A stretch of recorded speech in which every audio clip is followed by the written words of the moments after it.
Desarrollaré inferencia estadística utilizando SPSS.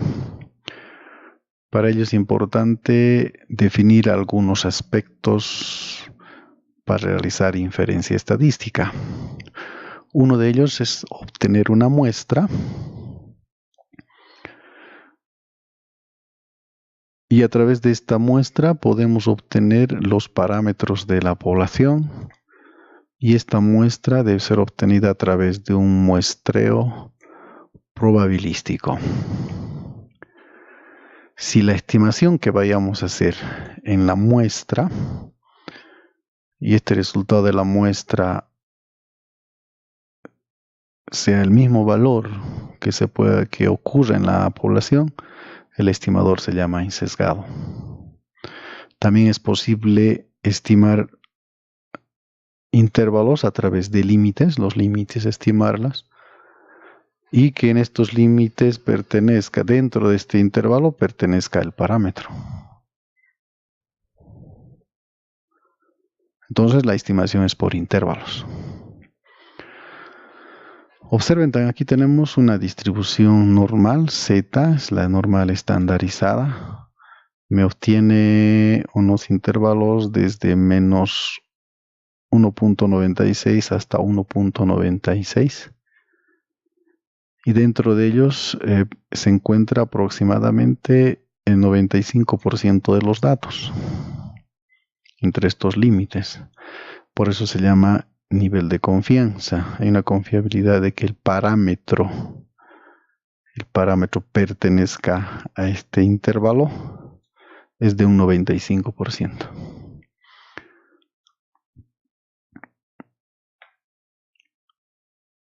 Entonces, la otra forma de hacer inferencia es a través de pruebas de hipótesis, que prácticamente utiliza la estimación de parámetros.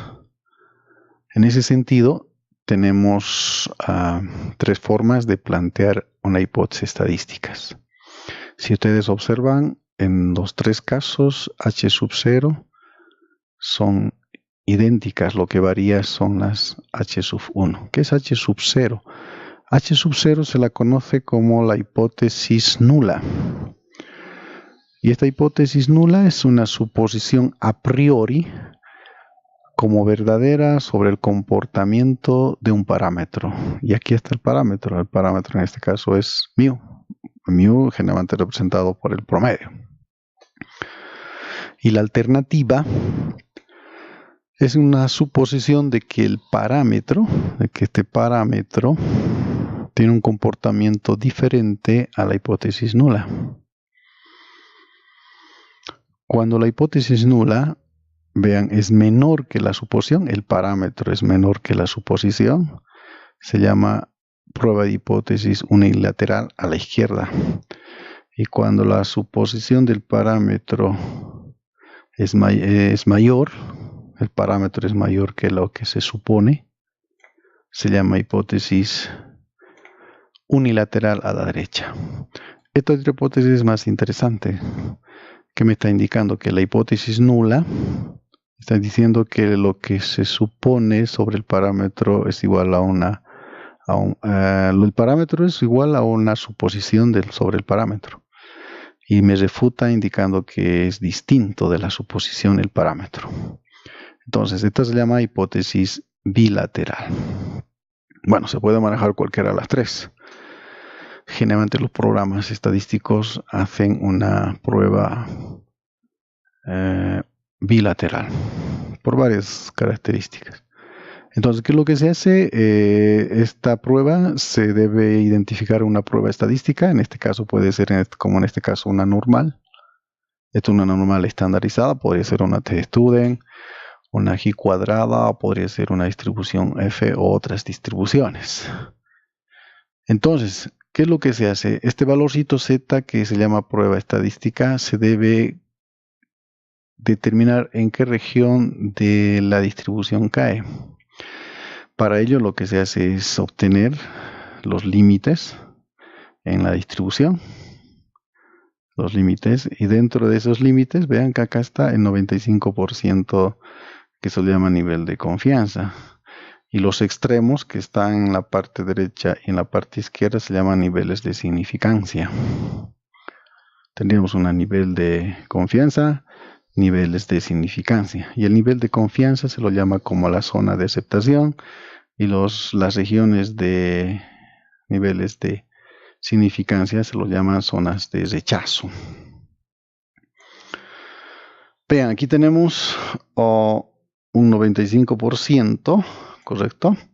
Y este 95% se le asocia con este valor Z. Si este valor Z cae, es el valor que se obtenga, el valor Z en las muestras cae en esta región, pertenece a esta región, en el nivel de confianza, eso implica que se acepta la hipótesis nula.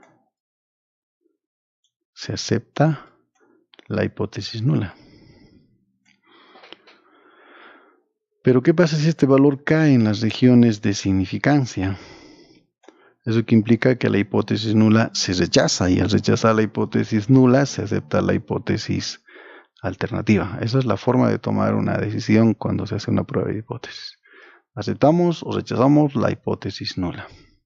Entonces, vean que aquí tengo un nivel de significancia. Si sumo este extremo, porque es una hipótesis en este caso bilateral, lo que se hace es dividir el restante del 0.95. El restante sería 5% o 0.05 y ese 0.05 dividido entre 2 me da 0.025. Entonces la suma de esta área más esta otra área y más esta área sería el 1 o el 100%. Entonces, aquí podríamos identificar un nivel de significancia alfa. Para este ejemplo, el 0.05. Aquí estaríamos probando una hipótesis a un nivel de significancia del 0.05. Y cuando se habla una prueba de hipótesis al nivel de significancia de 0.05 en una distribución Z estandarizada, una normal estandarizada, los valores que van a cortar esa partición, esa parte de los centiles va a ser 1.96 negativo y 1.96. Y hay otra significación más interesante. Esto es el nivel de significancia, alfa. Y hay otra significación P. ¿Qué es la significación P? Simplemente la significación P es una probabilidad más mínima que este valor alfa. Si este valor alfa era de 0.5, el P es más mínimo. Entonces, ¿qué es lo que hace? Una vez que obtiene el valor Z, obtiene una probabilidad mayor que Z, y esa probabilidad mayor que Z se llama P. Entonces, si este valorcito Z del estadístico Z obtenido y por encima de Z hay una probabilidad P, esa probabilidad P se llama significancia de P. Si este valor P es menor que un valor alfa, vean aquí está el valor P, y alfa es otra probabilidad. Aquí tenemos dos probabilidades. Si esta probabilidad P es menor que alfa, se dice que estadísticamente es significativo. Vean, acá está P menor que alfa. Caso contrario, si P es mayor que alfa, se dice que estadísticamente no es significativo. ¿Y qué es lo que ocurre? Vamos un poquito comparando con esta teoría. Cuando este valor Z cae en el nivel de confianza, hay un nivel de confiabilidad del 95%, y si cae dentro de el parámetro, se acepta la hipótesis nula. Y al aceptar la hipótesis nula, estadísticamente no es significativo. ¿Cuándo va a ser significativo? Cuando este valor Z caiga en los extremos de la distribución. Por eso este valor P es un valor más mínimo. Observen esta parte. Es como estaría cayendo el P en esta partecita, ¿no? Que estaría el P. Una probabilidad mínima. Si ese valor es mínimo, estadísticamente es significativo. Por eso se habla de significancia. Es significativo.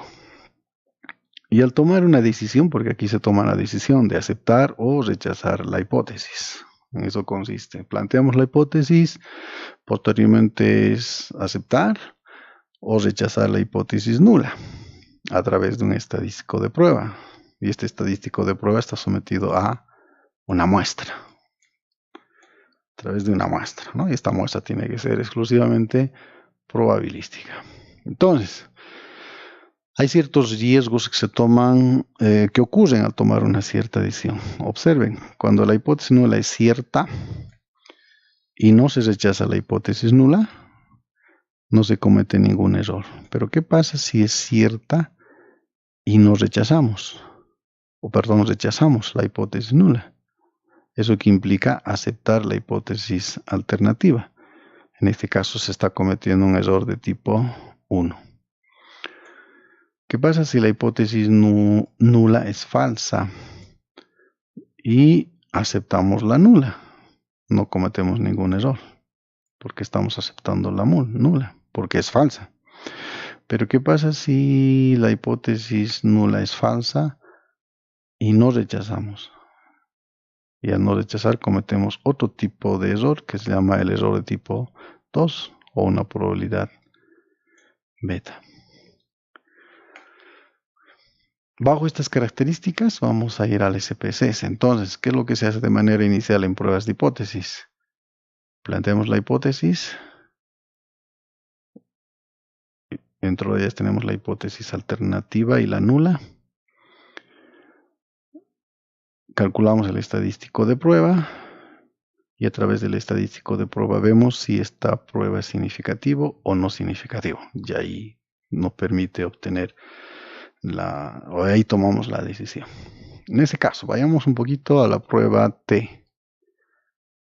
La prueba T es una prueba utilizando T-Student. T es la distribución T-Student. ¿Y qué es la distribución T-Student? Observen, la distribución T-Student es muy parecida a una distribución normal, es simétrica, pero en términos de la kurtosis es más aplastada que la normal. En otras palabras, la T-Student es una platicúrtica. Y generalmente se utiliza la T-Student para muestras pequeñas. Y para muestras grandes se utiliza la distribución normal estándar.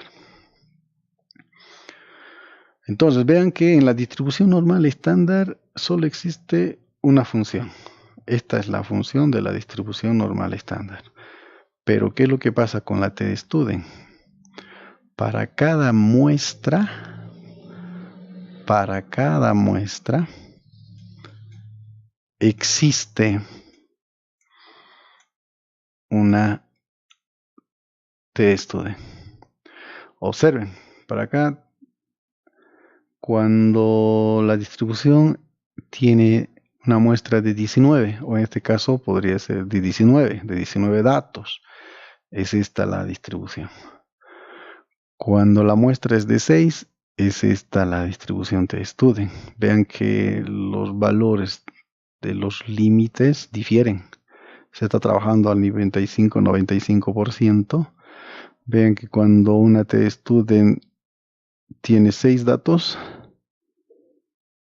el nivel de confianza 95% va desde menos 2.45 a 2.45. Mientras cuando tiene 19 datos, desde menos 2 hasta más 2. Vean que cambia. Mientras que la normal es única. Es una sola función para cualquier tamaño muestral. Esa es la diferencia entre la T y la T-Student. Entonces, ¿qué es lo que hace? ¿Qué se hace con la T-Student? Ven aquí a la parte inferior, me está diciendo que una vez que planteemos la hipótesis, tanto la nula y la alternativa, planteamos la hipótesis nula y la alternativa. Una vez que planteamos la hipótesis nula y la alternativa, lo que hace es probar a través de la T-Student. Y la T-Student simplemente trabaja con la siguiente característica, es decir, construye una distribución T-Student, y al construir esta T-Student, dependiendo del tamaño de la muestra, lo resta menos 1, y al restar menos 1, en estadística se llama grados de libertad. Es decir, Si la muestra fuese 20, ¿correcto? Tendríamos una distribución T-Student. Pero ¿qué pasa si lo eliminamos una observación? Ya no serían 20, serían 19. Y la de 19 sería esta la distribución. Entonces, lo que se plantea en la distribución T-Student es eliminar una observación, y al eliminar una observación, bajo esa curva de la distribución T-Student, podemos probar la hipótesis. Aquí tenemos un ejemplo. Tenemos aquí una base de datos sobre el salario y me está pidiendo probar que la media del salario actual es de 7.000. Es una suposición, se está suponiendo que en promedio de esa base de datos los salarios son 7.000. Nivel de significancia, vean, 5%. Este nivel de significancia lo determina el investigador. Estadísticamente, hipótesis nula igual, promedio igual a 7.000, la alternativa distinto de 7.000. Esto es una hipótesis bilateral. Entonces, en el SPS lo único que se hace, ahí tenemos el salario actual. Estamos suponiendo que el salario actual es igual a 7.000. ¿Qué nos dirán los datos? Vean, aquí tenemos 30, es una muestra pequeña. Y arriba de 30 se indican muestras grandes. Ya tendríamos que utilizar una normal estandarizada. En este caso nos cae perfectamente bien una T-Student. Entonces nos vamos en el menú principal del SPS a analizar. Nos vamos a comparar medias. Ahí tenemos la T-Student para una muestra. Introducimos la variable. Ahí está la evidencia empírica. Y si vamos a opciones, vean que aquí me muestra los intervalos de confianza 95, lo vamos a mantener, 95%. Y aquí me pide el valor de prueba. Y el valor de prueba dijimos que era 7.000, que está en la hipótesis nula. Acá se coloca el valor de suposición. Un supuesto que el salario actual tiene en promedio, el promedio del salario actual es de 7.000. Vean que aquí tenemos dos cuadros, vean que el SPS no es nada complicado, simplemente ordenar qué es lo que tiene que hacer. Lo que viene ahora es lo que más difícil, es la interpretación.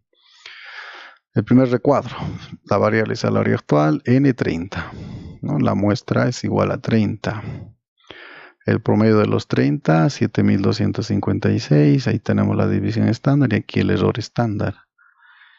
Y acá tenemos el T, valor T student. Y este valor T student me saca 0.979. ¿Qué es lo que ha hecho el SPSS? Lo único que hizo el SPSS es aplicar esta fórmula. En la muestra me calculó el promedio. Ustedes saben cómo se calcula el promedio. Mu es la suposición, lo que se supone en términos de parámetro, 700. Estos 700 lo divide. Esa es la división estándar. Esto es en la muestra. Y bueno, la división estándar lo divide entre la raíz de n. N vale 30. Y ese resultado es igual a 0.979. Bueno, para hacer la significación estadística, me va a construir una T de student ya no con n igual a 30, sino con 29. Y por eso se llama grados de libertad. Va a trabajar con grados de libertad de 29. ¿Qué quiere decir? Repito nuevamente, es eliminar una observación. ¿Qué pasa si eliminamos una observación? Y a través de esa eliminación de una observación se está probando la hipótesis nula. Entonces, me sale 0.335. Nos está pidiendo probar a un nivel de significancia del 5%. ¿Qué es lo que tenemos que hacer? Comprobar, ¿no? Comprobar si el valor P que hemos obtenido era 0.335. Creo que era 335, ¿no? Para ver un poquito corroboraremos. 0.335. Si este valor de 0.335 es menor que un alfa, en este caso alfa, ¿cuánto es? 0.05. Si esto es menor, que dijimos que estadísticamente es significativo. En este caso es menor, no, porque P es mayor, por lo tanto falso. Y como es falso, esta desigualdad, se toma la decisión de aceptar la hipótesis nula. ¿Qué postula la hipótesis nula? La hipótesis nula postula que el promedio salarial o el promedio del salario actual es de 7.000. Entonces estamos aceptando la hipótesis nula a un nivel de significancia del 5%. Prácticamente es esta la distribución. Bueno, no tenemos aquí la gráfica de la distribución, pero lo podemos ver en el SPSS. Entonces, conclusión. Aceptamos la hipótesis nula a un nivel de significancia del 5%. Y aquí tenemos la diferencia.